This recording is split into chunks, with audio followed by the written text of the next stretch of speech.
We start with something that can help you. Support comes from ZBiotics. Now listen, I've got to tell you about this game changer that I use before a night out with drinks. It is called pre-alcohol.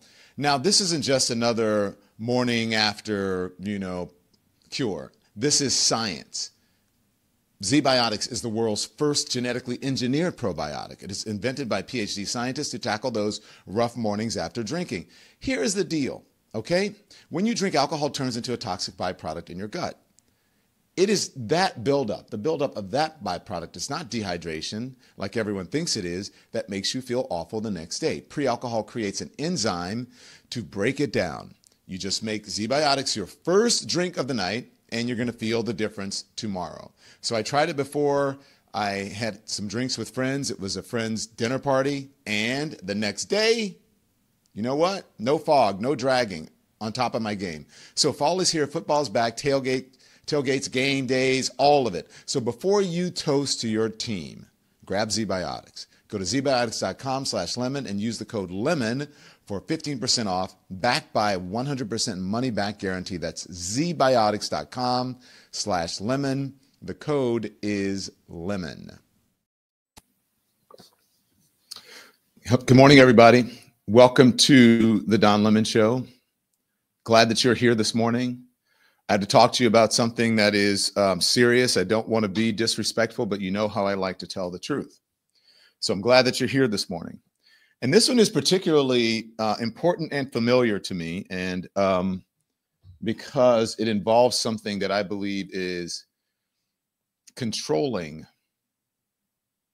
of people, something that distorts people's thinking, and something that is disrespectful of actual, true Christianity, and the danger that religion poses. Now, I say this as a person of faith. As you know, I wrote a book about it.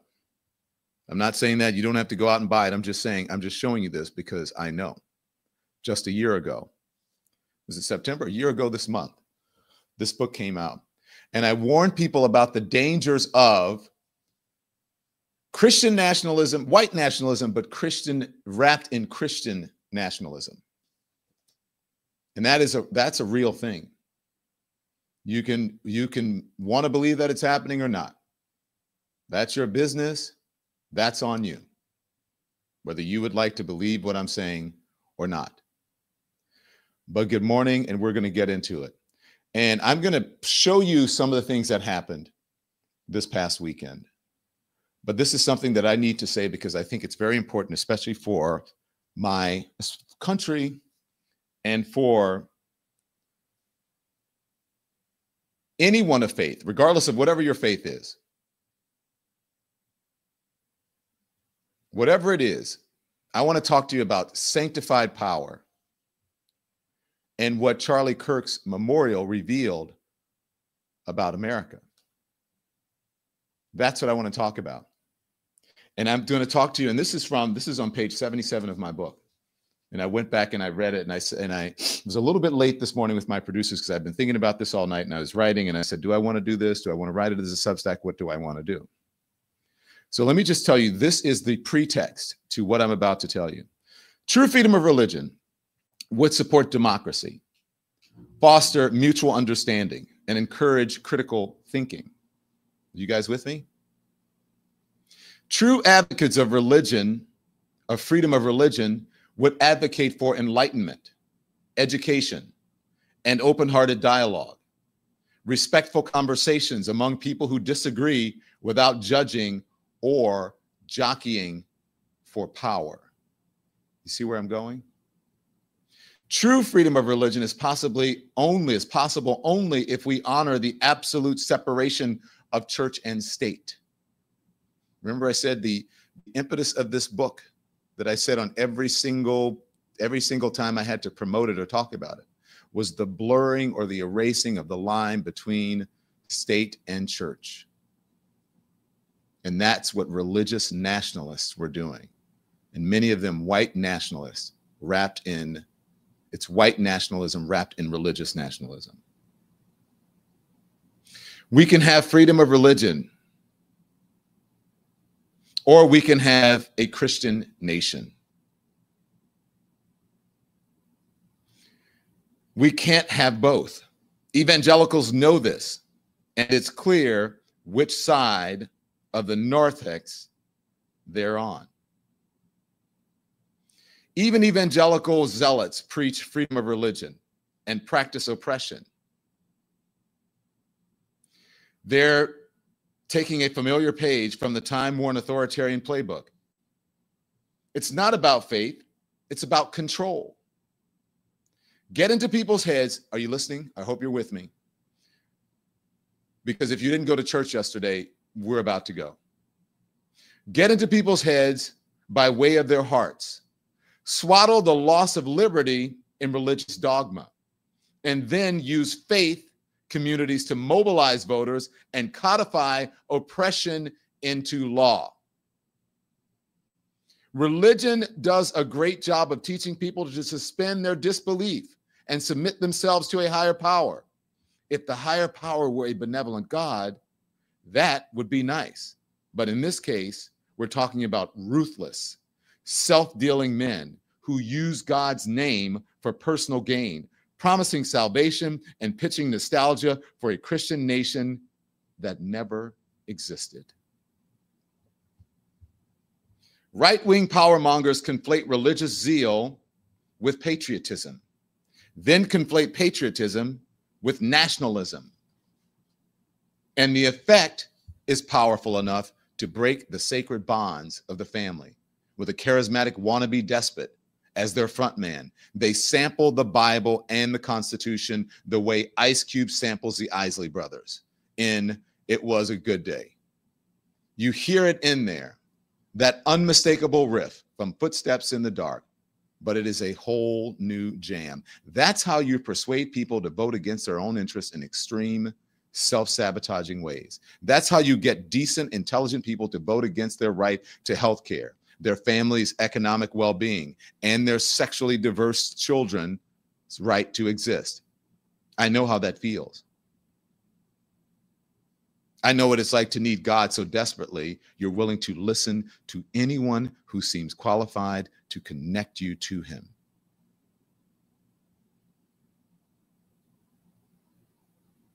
There was a time when I begged God to extinguish that part of my spirit that made me my authentic self. Please make me not be gay. Please make me not be gay. I ache for that little kid I was, the little kid Eduardo, who I wrote about earlier in the book, was, and the millions of little kids who prayed that self-loathing prayer before and after us. All we can do now is stand up for the children of tomorrow and do our best to push this democracy towards a truer, more useful definition of religious freedom. And these are the things that they said Charlie Kirk stood for. He was a man of faith. And the reason that that struck me so is because I got a text from a friend who said, I am a black woman. The person who babysits my child is a black woman from Jamaica. And she says, Charlie Kirk was a person of faith. And I say to them, okay, so what does that mean, a person of faith? How does a person of faith act?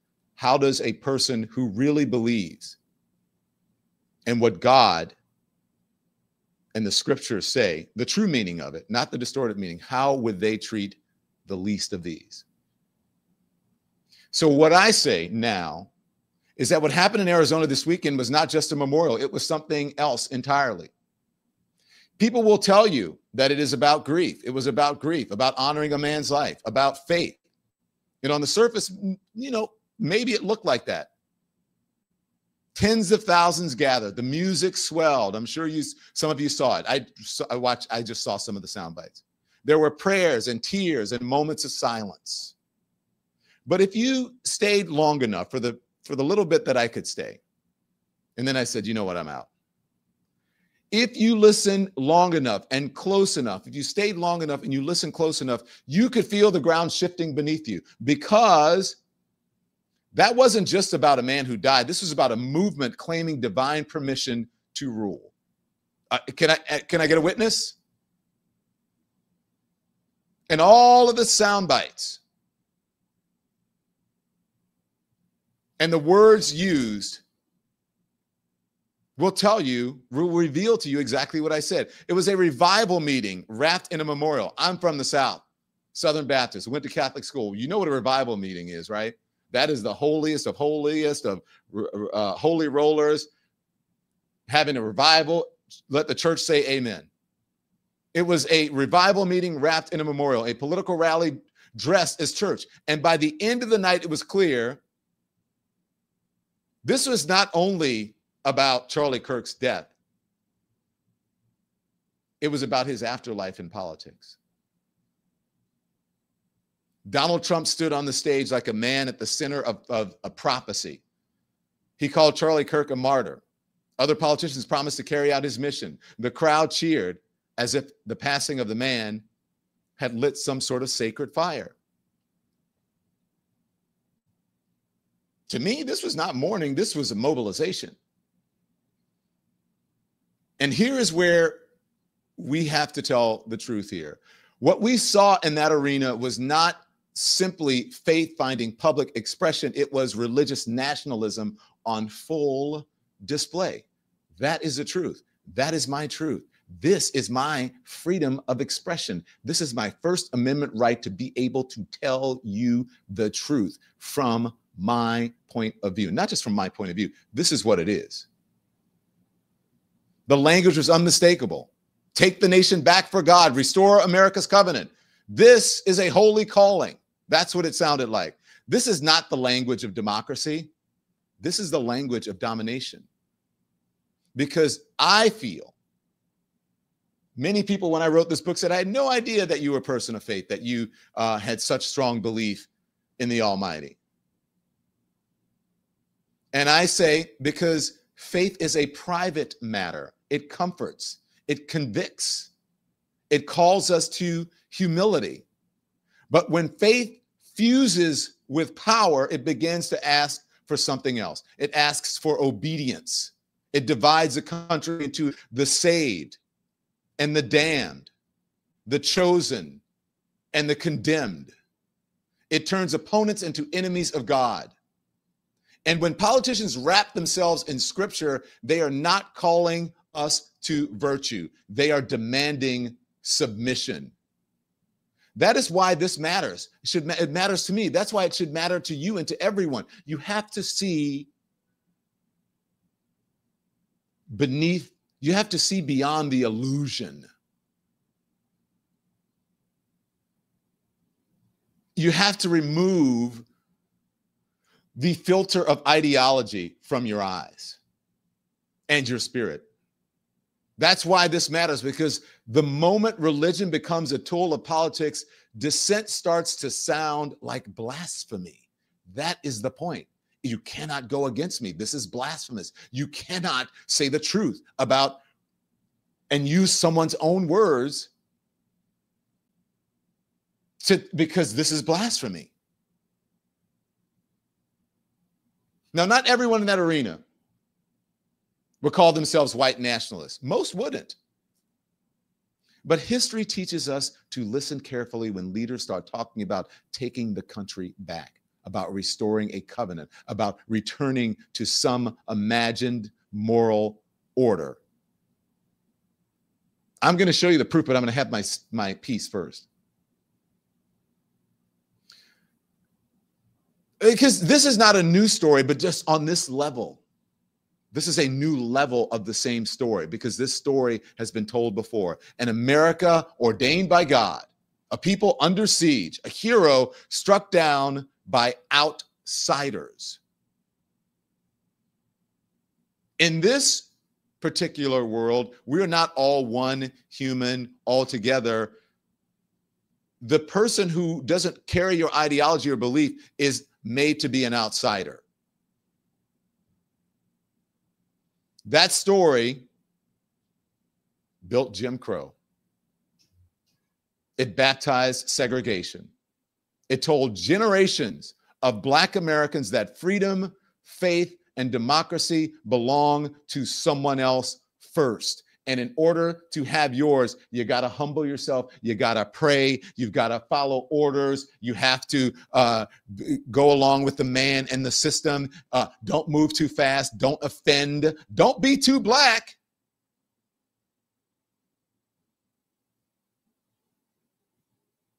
It always starts the same way, an appeal to God. It ends the same way too, with power protecting itself at all costs. I don't think you guys heard me, because when I am either on my knees or in my sacred place, even when I am walking down the street, or if I'm in a taxi, if I'm on an airplane, whatever, I am praying and making an appeal to my God that you don't know about. And you don't need to know, because it's my relationship with him. But this whole thing that's happening now, it always starts the same way. An appeal to God, somewhat publicly, performative faith, like we have performative patriotism. It ends the same way too, with power protecting itself at all costs. And this is where the First Amendment comes in. Because remember, you can't kneel to pay respect to our men and women in uniform and then protest something that you think is an injustice that's happening to people in this country. Remember the Colin Kaepernick of it all. But if you're Tim Tebow, you can kneel as much as you want in the end zone and it is okay. Or you can be lauded for religious ideology or speaking out for Charlie Kirk, or with the whole irony of it all of these NFL teams that are doing moments of silence. Fine, do your moments of silence, but don't fire Colin Kaepernick for the same thing that you're doing. When you say, we just want football. We don't want to bring anything else. We just want to be entertained. If you want to be entertained, then don't do the thing. I'm not saying you should do it at all. But if you're going to do it, then you need to be equal and fair with everyone. I don't think you guys heard me, because this is for all the people I'm sure they're going to attack me and say, oh my God, you're disrespecting. No, I'm not. I'm telling the truth. I'm not disrespecting. And guess what? The memorial service is over. So let's analyze it. This is my First Amendment right to be able to do so. So this is where the First Amendment comes in. The First Amendment protects faith. It protects speech. It protects the freedom to believe or not to believe, to speak or to stay silent, to worship in private or in public. But it also protects us from the fusion of church and state. Now, if you don't think church and state fused yesterday, then you are blinded by the dark. The memorial in Arizona blurred that line until you could not tell where the gospel ended and the campaign speech began. And when faith becomes the handmaiden of political power, freedom does not expand, it contracts. Because in a democracy, faith must be free and politics must be accountable. The moment they fuse, democracy itself begins to wobble. Now, let me say this for all of you haters and all of you people who are looking for something to hit me with. Go for it. I don't care. There was one voice on that stage that did not follow that script, at least yesterday, and that is Charlie Kirk's widow. She spoke. And she, who, as far as I could see, was the only one who sounded like a Christian in the truest sense of the word. She spoke of forgiveness. She spoke of grace, of love that transcends politics. She didn't demand votes or vengeance. She did not call the faithful to arms. She honored her husband's life without turning it into a weapon. And that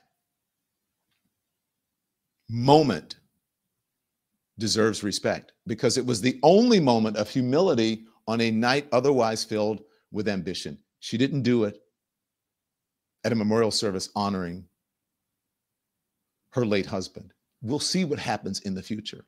And that too may deserve criticism. It does. First Amendment, it will. Regardless if you agree with her, what she's doing in the future or not, people will talk about it, they will analyze it, and they will criticize it. It is your First Amendment right to do so. I'm sorry. For those of you who don't believe that.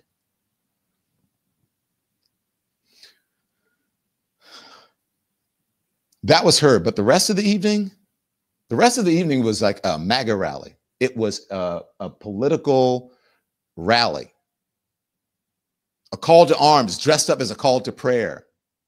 It turned a man into a symbol into a banner, and a banner into a battle flag. And when you wrap power investments like that, history tells us it always demands more. It demands more loyalty, more silence, more control. And you know that is the criticism of people who don't believe. They're like, I believe in God, but I'm not religious, because religion demands control. Religion was used to control women, to subjugate women. It was used to enslave people.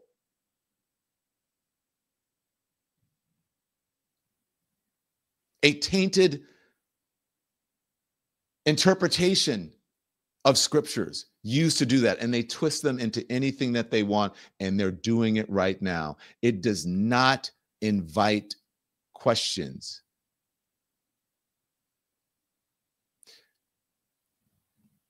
That is a danger of religious nationalism.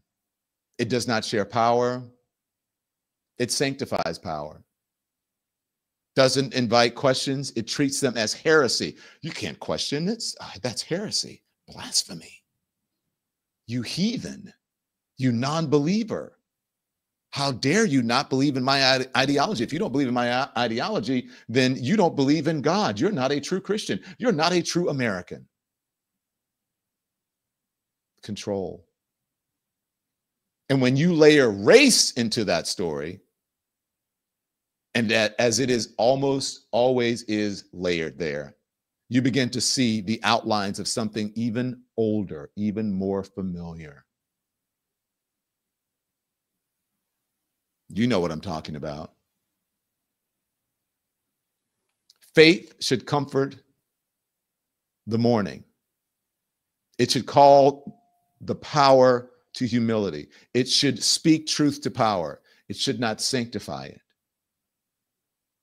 Did you hear me? Faith should comfort the mourning. And I know about comfort, and I'm sure you do too. I've had losses, so many losses in the last couple of years. I know about comforting the mourning. And if people had said what they said and behaved the way they behaved, Donald Trump, Stephen Miller, Tucker Carlson, Pete Hegseth, at a memorial for my sister, plural, and other members of my family who are close, who passed away, I would not be happy with them. I would have walked up there and said, get off the stage. That's not what this is about.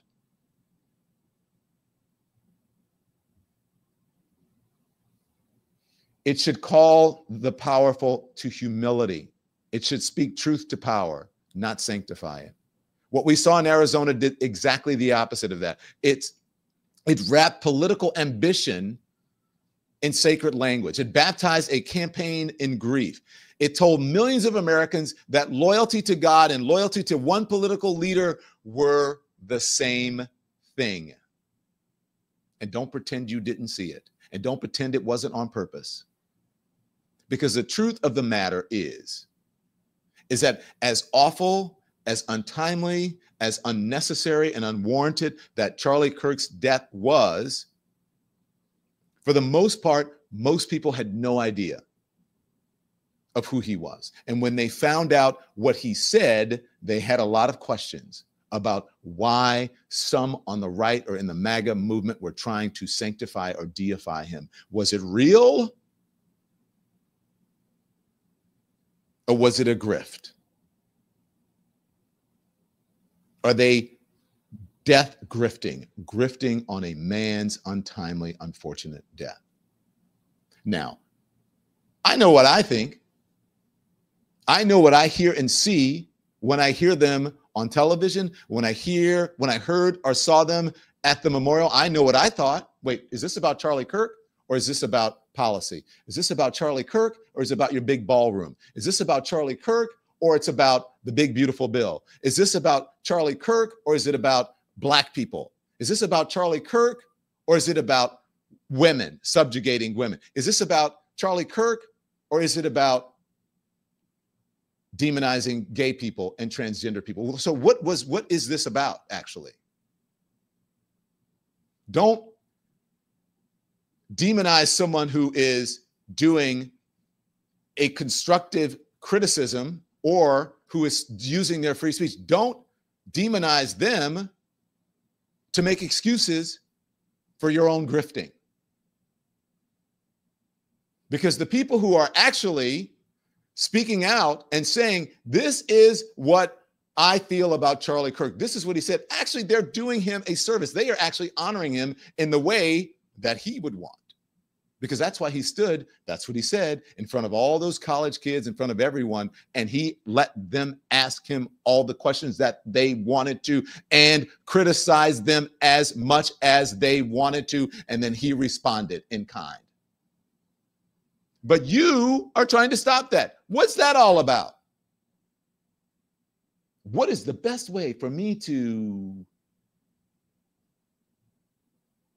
expand my MAGA political bona fides? What is the best way for me to get more clicks? What is the best way to elevate myself in this movement, in the world, in my podcast, in my whatever? What is? And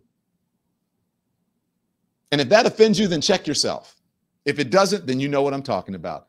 Candace Owens, number one, case in point. And wait till I'm going to play you the soundbite of Candace Owens. Candace Owens is saying virtually the same thing that I'm saying.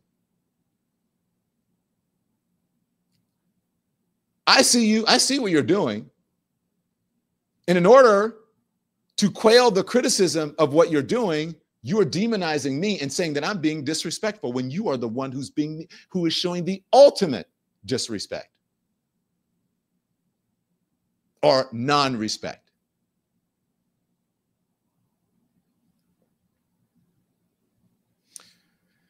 Once power puts on vestments, once it claims divine authority, it never stops asking for more. You know, we have a saying in the community, you give a you know what an inch, they'll take a mile. And that is what I mean by that line. You give a Trump an inch, he'll take a mile. That's why what happened in Arizona matters far beyond one man's death. Because when religion and politics fuse like that, the result is never freedom. It's always control. And that is a warning the rest of this country cannot afford to ignore. I've said my piece. The proof, the evidence, the facts, after a word from our sponsors. Support comes from Ollie. Look, if your dog could talk, your dog would probably beg for this. The full body tail wag, the big goofy grin at mealtime, that's what I call the Ollie effect. Ollie makes real food for your pup. 5 drool-worthy flavors, all human-grade ingredients. No fillers, no preservatives, just fresh, healthy nutrition made in U.S. kitchens with quality that you want for your furry love of your life. Let's put it that way. So my dogs, Boomer, Barkley, and Gus Gus, they love, and their favorite recipe is, they love anything. They eat it all. They like the beef. They like all of it. And honestly, healthier food means a happier dog, more energy, shinier coats, better pups. And there's a variety, so they can like it all because there's a variety. And you know those poops, right? If you're a dog owner, you know what I mean, right? That's how you check their health. So here's the cool part. Ollie builds a custom meal plan just for your pup. Weight, activity level, health needs, and it's the only fresh dog food that comes with unlimited routine health screening. So your dog can live their healthiest, happiest life. Go to ollie.com/lemon and take this quick quiz and then use the code LEMON for 60% off of your first box. Happiness guaranteed or your money back. That's OLLIE.com/lemon. Support also comes from Lean. You know the story, the fad diets, the juice cleanses, the losing weight only to gain it back. Doctors call it weight cycling. Half of Americans do it. And it can raise your risk of diabetes, heart disease, even stroke. So here's why I like lean. It was created by doctors to break that cycle. It is not a prescription drug. It's not a GLP-1 injectable or an oral supplement with real science behind it, is what it is. An oral supplement with real science behind it, okay? So it can help you with healthy blood sugar. It controls appetites and cravings, and it burns fat by converting it into energy. Now, I've seen what weight cycling can do. It's hard on your body. I've done it before. Lean helps you lose weight at a healthy pace and keep it off. So get 20% off of Take Lean. Go to TakeLean, LEAN.com, and use the code LEMON, okay? Take, T-A-K-E, lean.com, and use the code LEMON. Thank you to our sponsors. Back to the program. Okay, now, I told you that I am fact-based. I like to show the evidence. And so let's start with the First Amendment. And let's start with the hypocrisy of Donald Trump and some in the MAGA movement. Many, I would say. So you remember with Jimmy Kimmel, we've been playing the clips. Folks have been playing the clips in the words of Jimmy Kimmel and why he was suspended indefinitely. Donald Trump, Jimmy Kimmel made fun of Donald Trump when being asked about Charlie Kirk, completely ignoring the question and then pointing to the construction workers and site of his new big, beautiful ballroom that's being built. When he was supposed to be in grief and mourning, at least according to him. And then I have some other, and I just want to remind you of it. And remind you of sometimes how brilliant artists and comedians can be because they see things that many of us don't see. And we often learn through humor. Here's Jimmy Kimmel.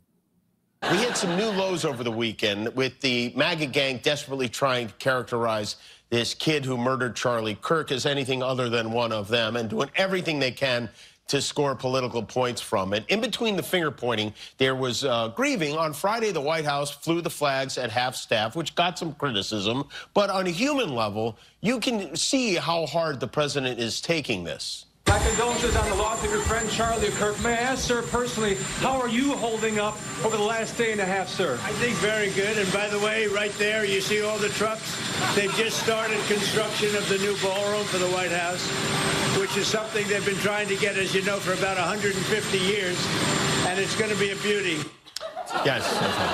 He's at the fourth stage of grief, construction. Demolition, construction.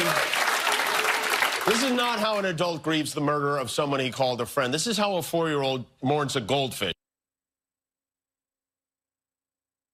You're muted, Don.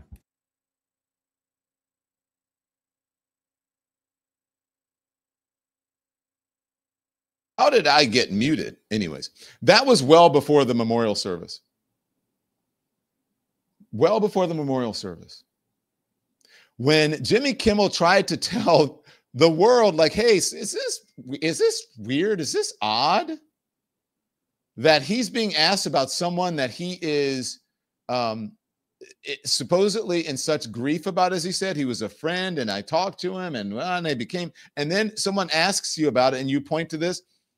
It's odd, right? You can't say that it's not odd.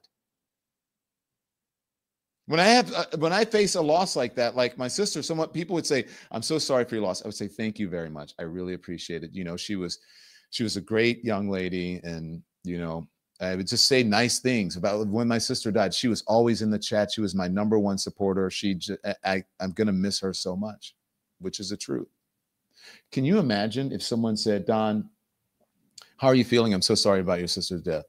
"Oh, well, did you see? I'm renovating that room over there, the new wing of my house. Wait till you see it. It's going to be amazing. We're doing such beautiful things." What would you say? Like, what the fuck? Like, what?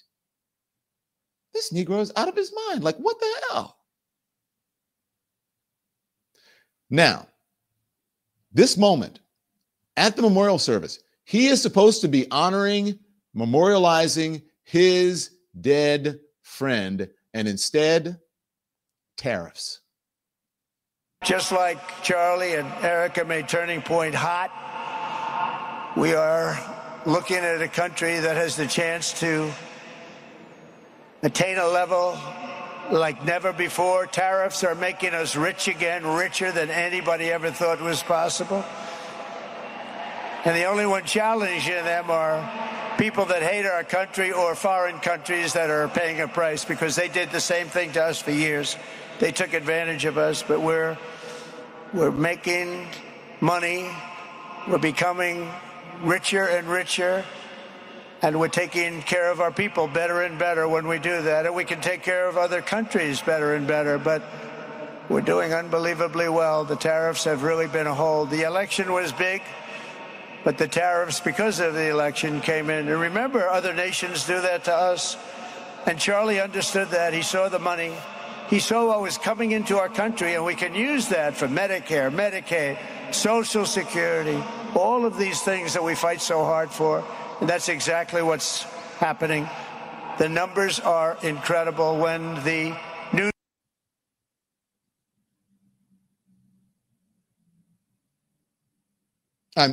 I could end the program right there.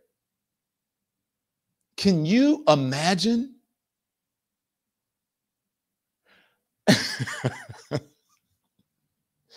If that happened at a church where I would, somebody in the audience, if not a family member, would scream, "Man, sit your ass down. Nobody want to hear that shit. This is about Charlie. This ain't about you."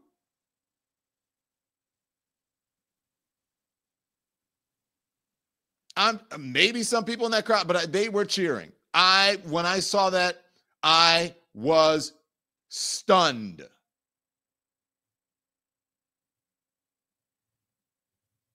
He also talked about medical breakthroughs.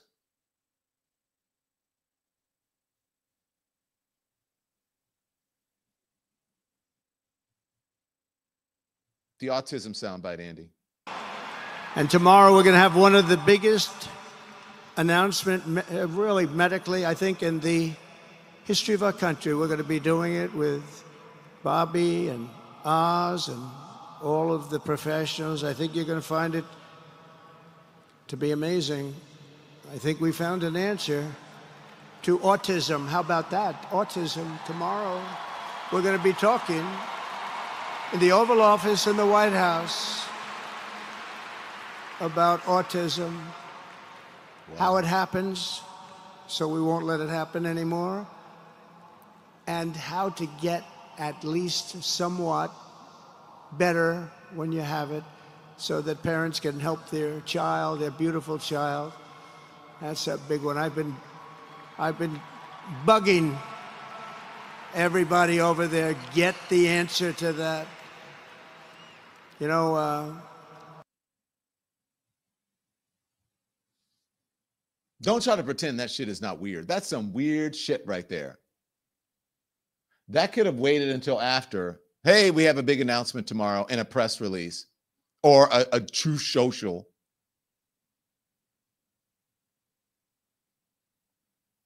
Perhaps we should come up with a cure for stupidity.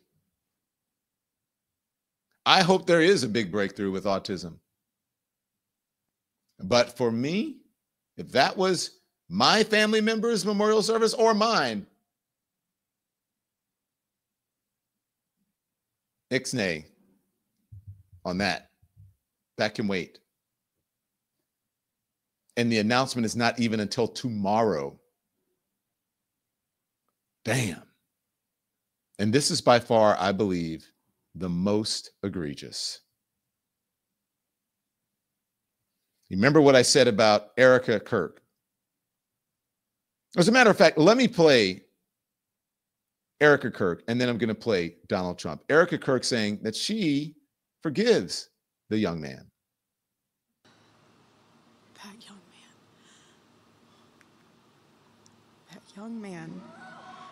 On the cross, our Savior said,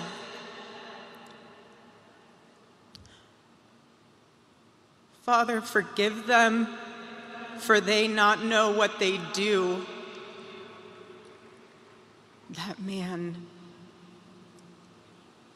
that young man. I forgive him.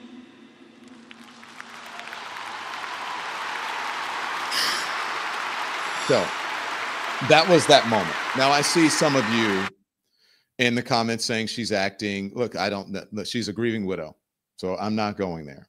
But I've heard that a lot. Okay, who would, you know? But at least it was the right sentiment. It was the right tone. It was what you would expect from a memorial service, from a grieving, wife or widow. And I told you at the beginning of the show how I felt that she was the only one that I could see that actually got it right. Donald Trump, though, here he is. In that private moment on his dying day, we find everything we need to know about who Charlie Kirk truly was. He was a missionary with a noble spirit and a great, great purpose. He did not hate his opponents. He wanted the best for them. That's where I disagreed with Charlie. I hate my opponent, and I don't want the best for them. I'm sorry. I am sorry, Erica. But now Erica can talk to me and the whole group, and maybe they can convince me that that's not right, but I can't stand my opponent. That right there sums up everything I said at the beginning of this show. For all of you haters and criticizers out there, that right there sums it up. What opponents? What opponents? And Donald Trump, just so you know, this is a man who's in grief for his friends, tweeted something earlier about political opponents and then removed it quickly. I believe it was over the weekend as well. This is a man who's supposed to be in grief. And let me just read it out to you.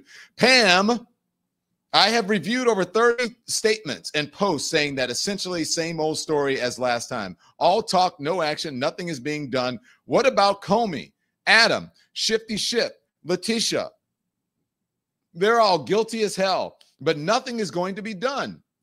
Then we almost put in a Democrat-supported U.S. attorney in Virginia with a really bad Republican past, a woke rhino who was never going to do his job. That's why two of the worst Dem senators pushed him so hard. He even lied to the media and said he quit and that we had no case. No, I fired him, and there is a great case. And many lawyers and legal pundits say so. Lindsey Halligan is a really good lawyer and likes you a lot. We can't delay any longer. It's killing our reputation and credibility. They impeached me twice and indicted me 5 times over nothing. Justice must be served now. President DJT. Now, let me tell you about this. When Donald Trump sits there and he lies every day about, I don't have any control, I don't know nothing, I don't know anything about what Pam is doing, I know nothing, I don't get involved in it, I don't know anything about the Epstein files, I don't know anything about the case. This is him telling on himself, dumbass. He's telling on himself. He is pushing, urging the attorney general to go after his political enemies, and he's doing it publicly. He doesn't care. It's not like he's calling her up on the phone and telling her in private. He's putting it out there, and then someone must have said, hey, idiot, you just incriminated yourself. Duh. And then he removed it. But that doesn't mean that just because he removed it doesn't mean that he thinks he's wrong, because just this morning, a day after his friend Charlie Kirk's memorial that he's supposed to be memorializing, and he's talking about tariffs and hating his enemies, this is what he's saying about going after political enemies and his pressuring Pam Bondi to do it. Mr. President, in regards to Pam Bondi, who should she focus on as far as bringing accountability? Everybody, really. It's a big office. He's doing a good job. But focus on everybody. There are a lot of crooked people that were here before me. You had people that almost destroyed our country. If I didn't win this election, our country would be destroyed. We wouldn't have a country right now. Thank you very much. This man doesn't care about anybody but himself. And that showed today, yesterday, the day before that, the day before that, the day before that, the day before that, week before that, the month before that, the year before that, the decade before that. It'll be a century soon. I'm just saying.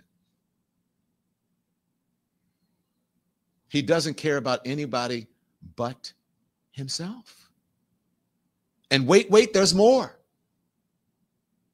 Wait till you hear from Candace Owens. Wait till you hear from other MAGA folks who are out here carrying the water. Wait till you hear. You'll hear a word from our sponsors. 1 minute. Here it is. Support comes from Mint Mobile. Are you a procrastinator? Putting off saving money until tomorrow? That was me until I heard about Mint Mobile's 50% off unlimited premium wireless deal for new customers. Switch to Mint and your wireless bill drops to $15 a month. All plans come with high-speed data, unlimited talk and text, and you keep your phone and your number and all your contacts. You can just switch over. My team tried it, and it's as clear and reliable as the big guys, and for a fraction of the cost, though. But hurry, this deal ends September 22nd. Get 3 months of unlimited premium wireless for $15 a month at mintmobile.com/DonLemon. Upfront payment is required. Offer ends soon. mintmobile.com/DonLemon. Okay. Thanks to our sponsors. Now let's get back to the program. And I'm just going to play some of this, right? Because I know the haters, oh my gosh, Don Lemon is so disrespectful. No, I'm not. Freedom of speech. And I'm a Christian. And I know how to conduct myself. When people attack me personally, my mom says dignity. Now, sometimes you have to read somebody. Sometimes you just have to read them. And then other times you just have to let them show their ass. And then you're like, okay. And then the next time,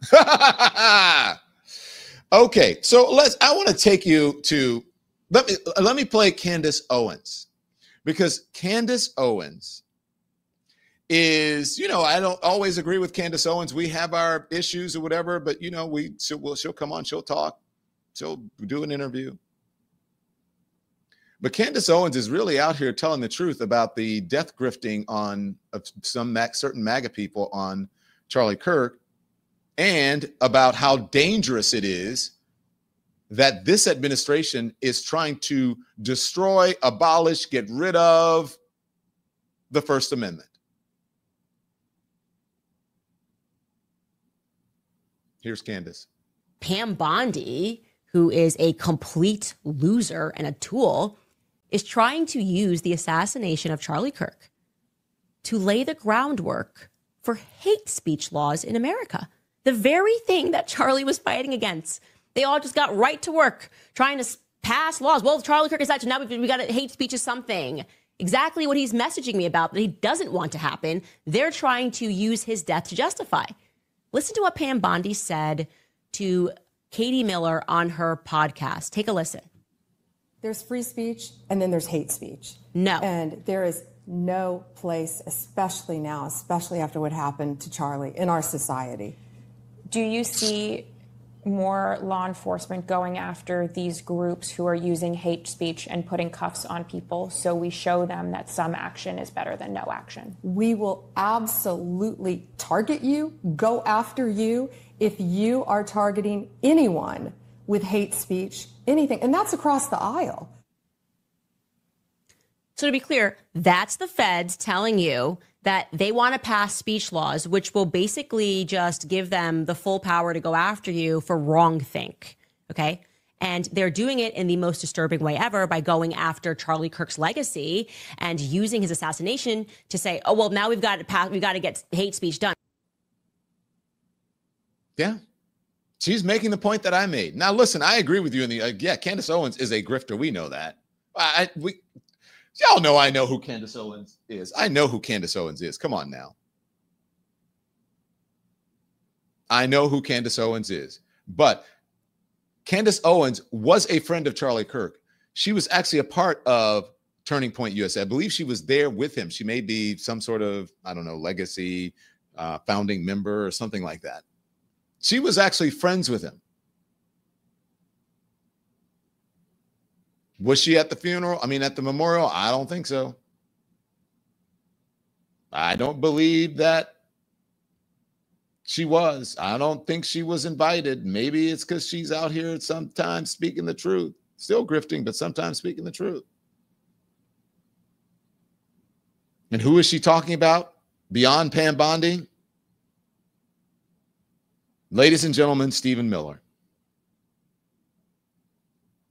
The light will defeat the dark. We will prevail over the forces of wickedness and evil. They cannot imagine what they have awakened. They cannot conceive of the army that they have arisen in all of us. Because we stand for what is good, what is virtuous, what is noble.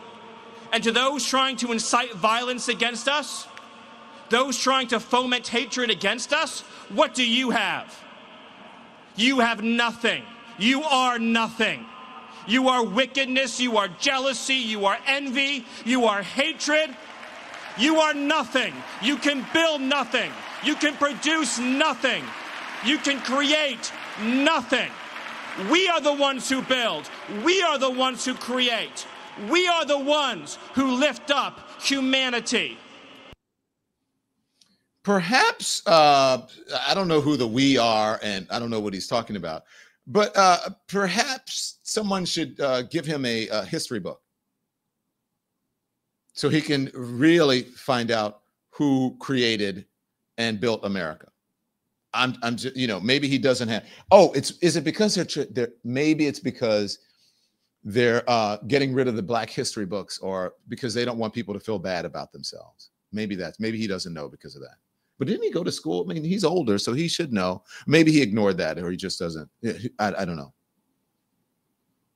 So, I mean, if he really wants to know who the builders and the creators are, then maybe he should get a history book, especially a Black history book, or he's, a Black history, or he's, some Irish peasants, or, some poor people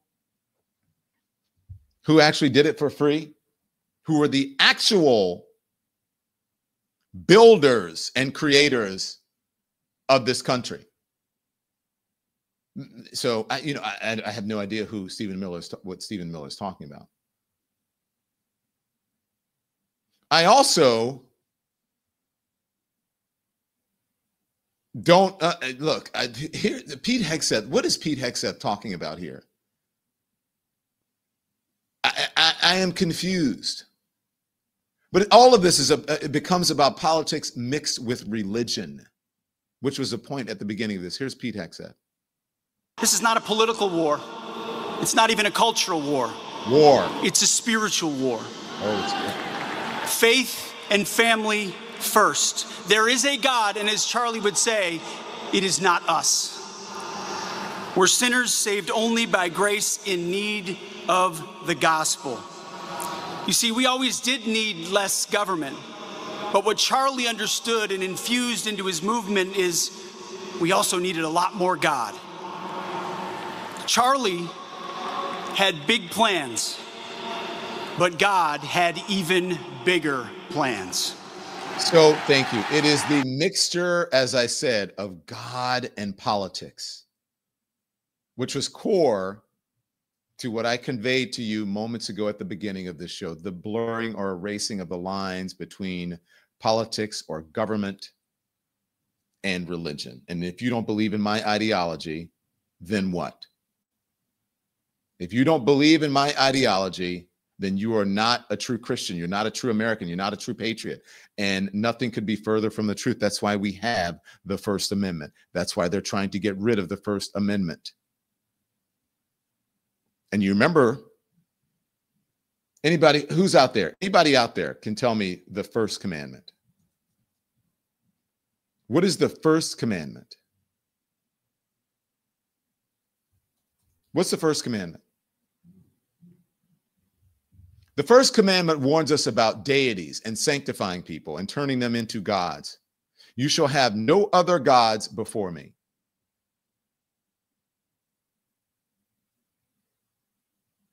Monotheism. I wonder if J.D. Vance knows about that commandment. Here it is. The evil murderer who took Charlie from us expected us to have a funeral today, and instead, my friends, we have had a revival in celebration of Charlie Kirk and of his Lord Jesus Christ. The movement which he created demanded more. It demanded courage. It demanded hard work. It demanded building, and it demanded leaders. And my friends, in Charlie Kirk, we found a great American leader.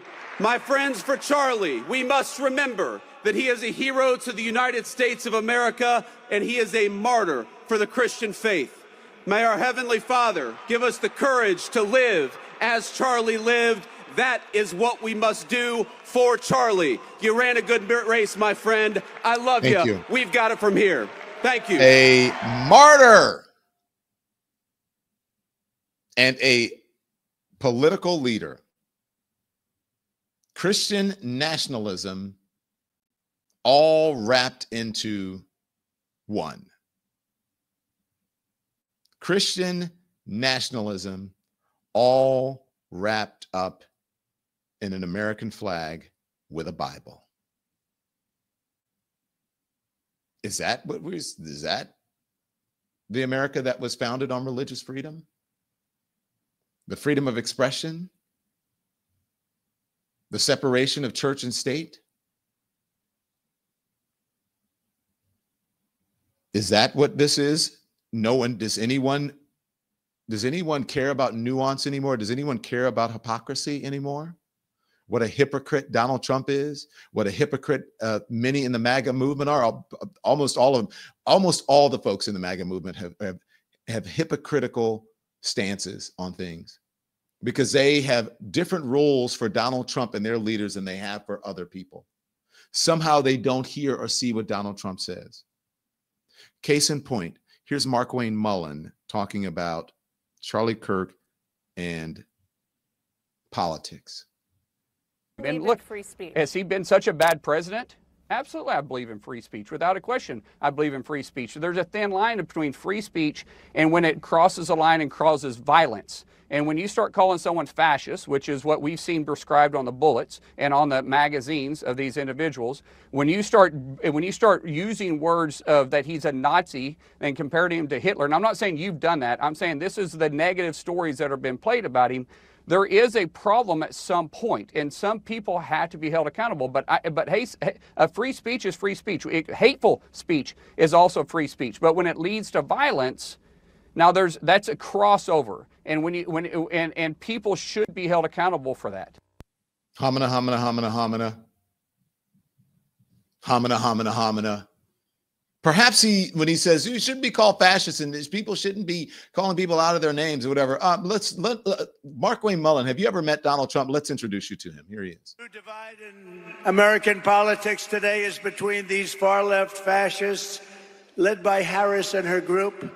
We have a fascist person running who's incompetent. She's a Marxist, communist, fascist, socialist. She's not actually a socialist. She's gone past that. Somebody's got to explain this woman. There's a radical left Marxist, communist, fascist. I mean, but he never said that. And the MAGA folks will make every excuse for Donald Trump. Every single excuse for Donald Trump. Even his hypocrisy.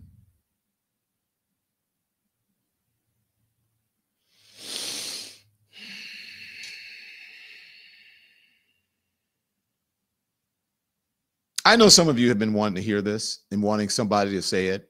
I watch the news programs. Everybody is just walking on eggshells.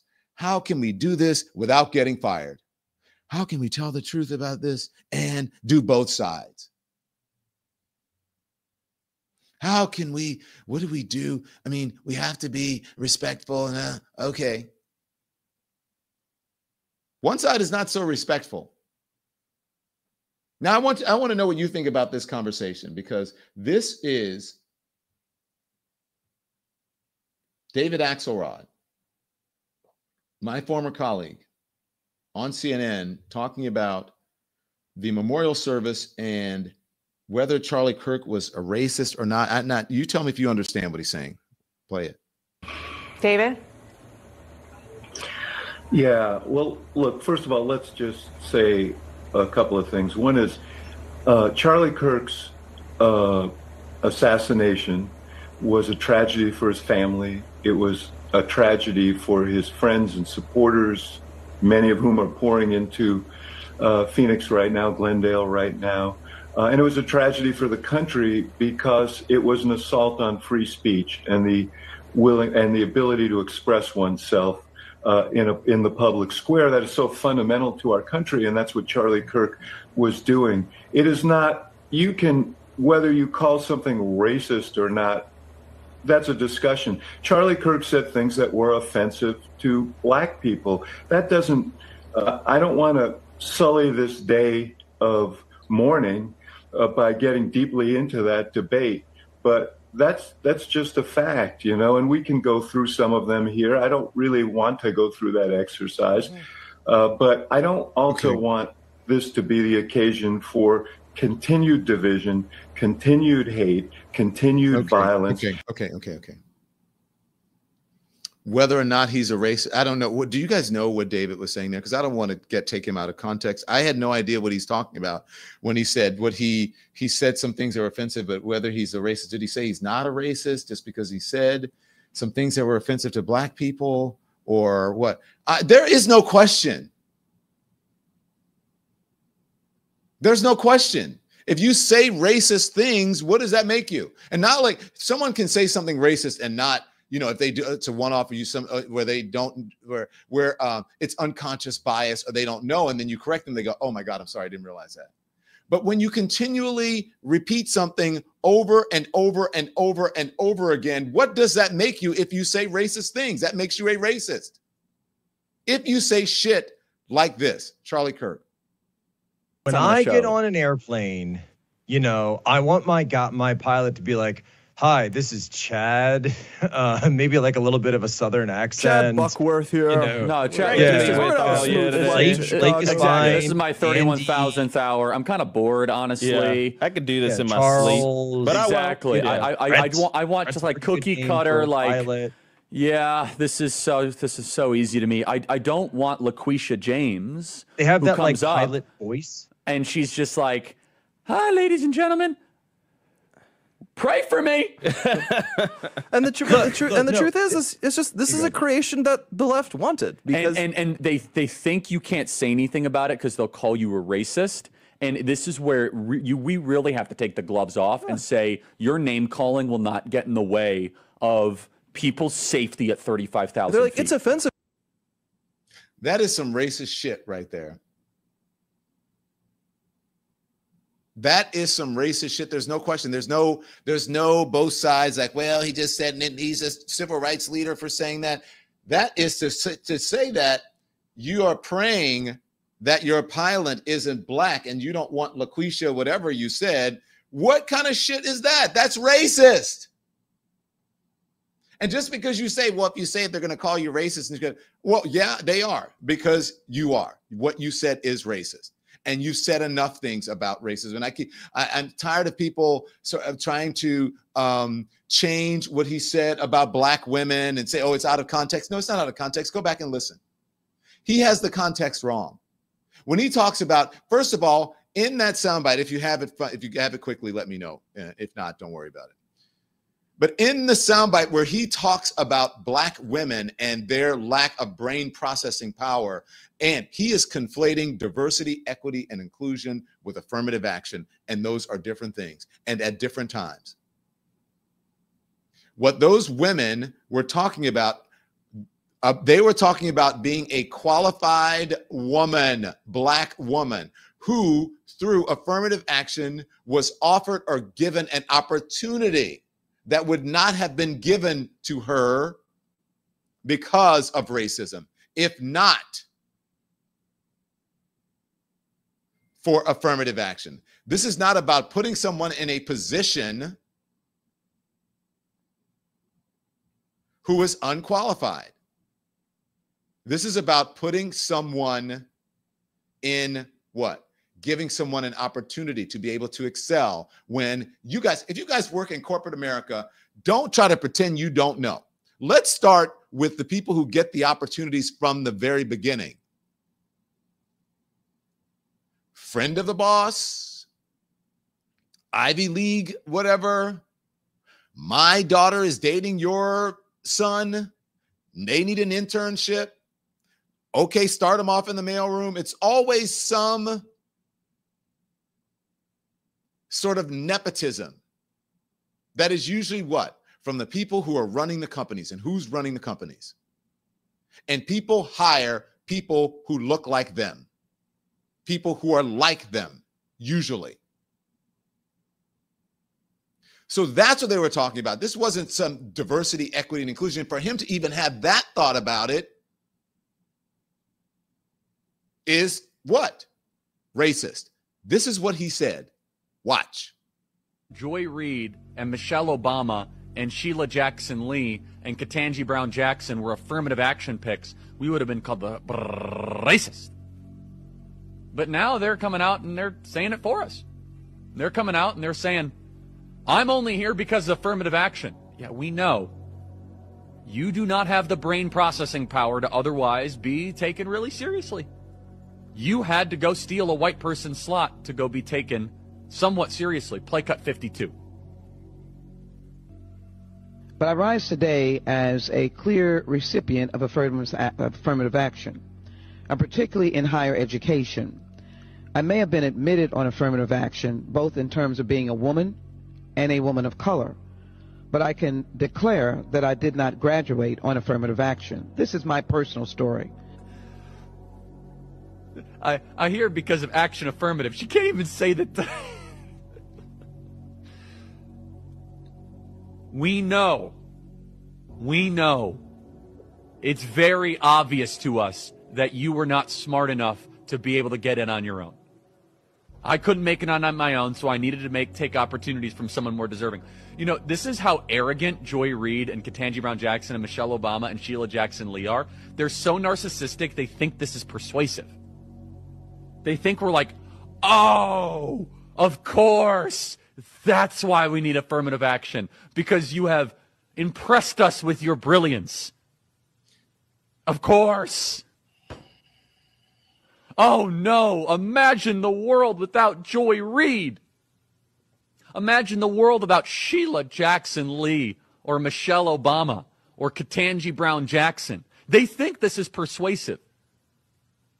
They think as they kind of now reveal that I'm only here because of anti-white, anti-Asian forced discrimination policies. That turned me into a bitter, resentful activist that hates white people, honestly, through our politics. Let me just go through this. Okay, so that was racist. And let me tell you why, because he actually said what he meant in the end of that. Now, let me just say this. Let me be very clear. Michelle Obama majored in sociology, minored in African American studies, graduated cum laude with a Bachelor of Arts degree. And then graduated from Harvard Law School with a Juris Doctor magna cum laude. And there's more. Let me look up Ketanji Brown Jackson's.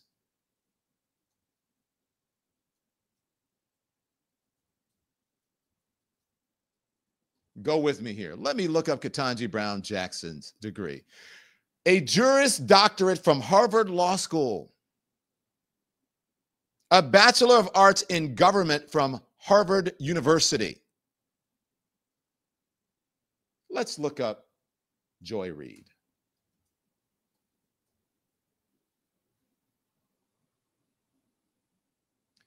Joy Reid Bachelor of Arts, a BA. Attended Harvard University.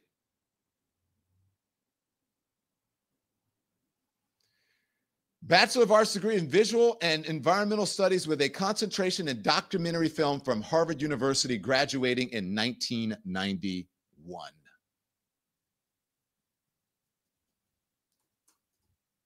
Sheila Jackson Lee. I have time today. Sheila Jackson Lee, Bachelor of Arts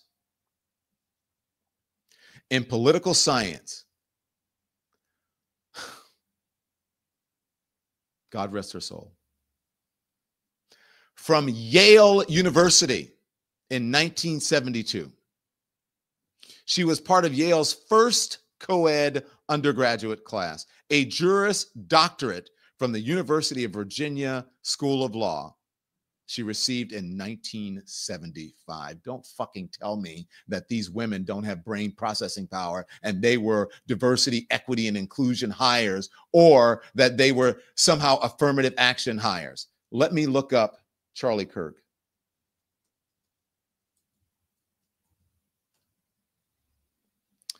Charlie Kirk dropped out after one semester. In 2015, he was enrolled part-time at King's College in New York City, where he took online classes. He never received a college degree during his lifetime, a fact he often noted in debates with academics and students.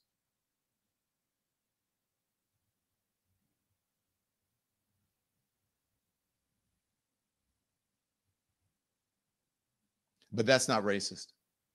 Perhaps if he had gone further with his education, maybe he would understand what Sheila Jackson Lee was saying as she spoke from the House floor about the importance of giving people, minority people, people who are part of the underserved community, opportunities that they might not get because of people with a leg up. And by the way, let's not forget the number one recipient of diversity, equity, inclusion, white women. And yet Black women are still the most educated in our society, the most educated demographic in our society, Black women.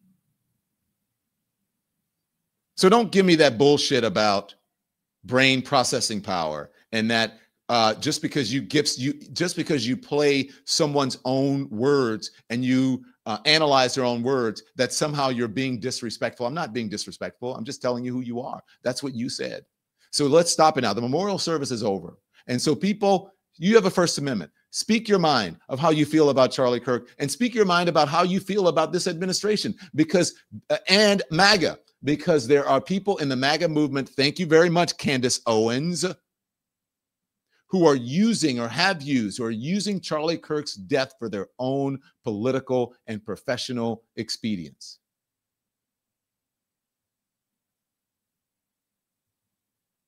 And she's not the only one. There are others who are saying the same thing.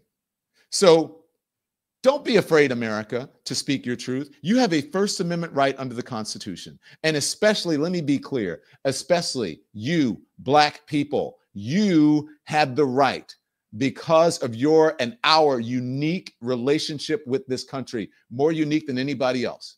The only group of people who did not come here voluntarily and who helped to build this country for free and are still not reaping the rewards and the benefits that you deserve, that others reaped on your back. You know, they say that cleanliness is next to godliness, right? The longer clip. This is what was left after the Charlie Kirk memorial. Watch this.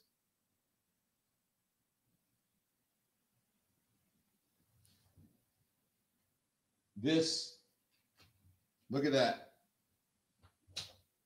Cleanliness is next to godliness. Everybody's talking about how godly they are and Christian they are and all of that.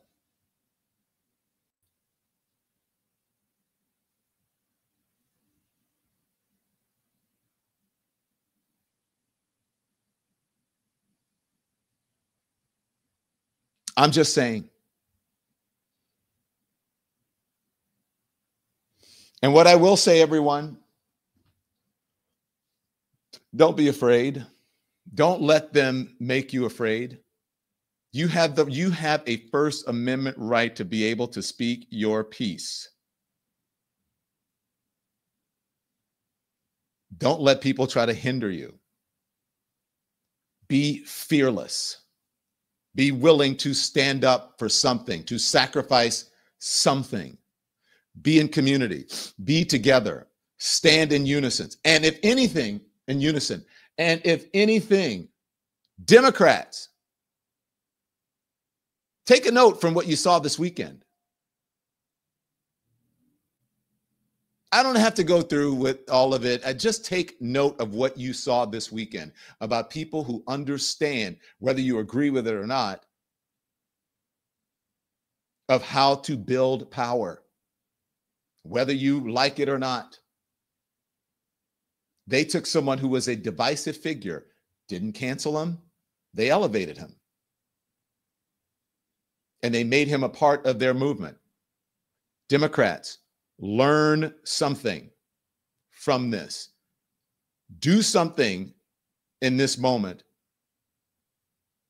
to help transform the country, to bring the country together, to stand up against tyranny, and support your journalists and your voices and the people who are telling the truth, who are fighting the fight for you.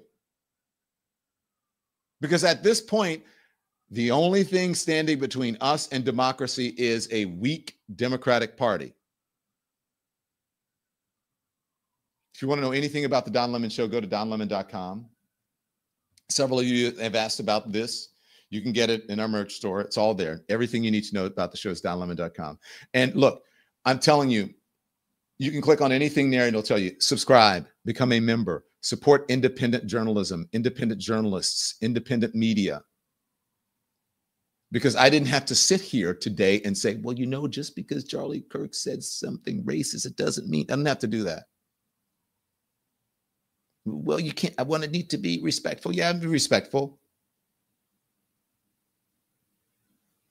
I gave Charlie Kirk's widow her due for how she conducted herself. And my heart goes out to her or anyone who has lost someone. I know loss.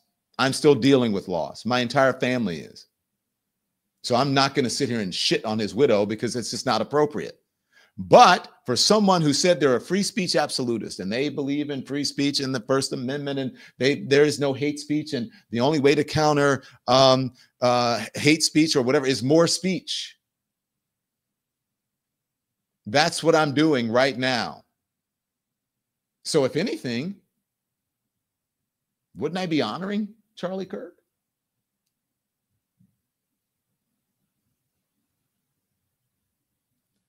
Fear not, people. And until I see you at 5 o'clock Eastern time for Lemon Live at 5, turn the TV off. Thanks, everyone, for watching. Your support means the world to us. So make sure you hit the like button and you subscribe to our channel to make sure that you never, ever miss a video. We're live every day, 10 a.m. Eastern time. We drop even more content at 2 p.m. Eastern and 5 p.m. Eastern. And if you want more Don Lemon Show content, we'd love for you to become a member of the Lemon community, where you will receive access to special community posts. You'll get exclusive content and members-only live shows. So head over to our channel page or click the join button on this video. Again, thank you for watching. We appreciate your love and your support, and we will see you next time.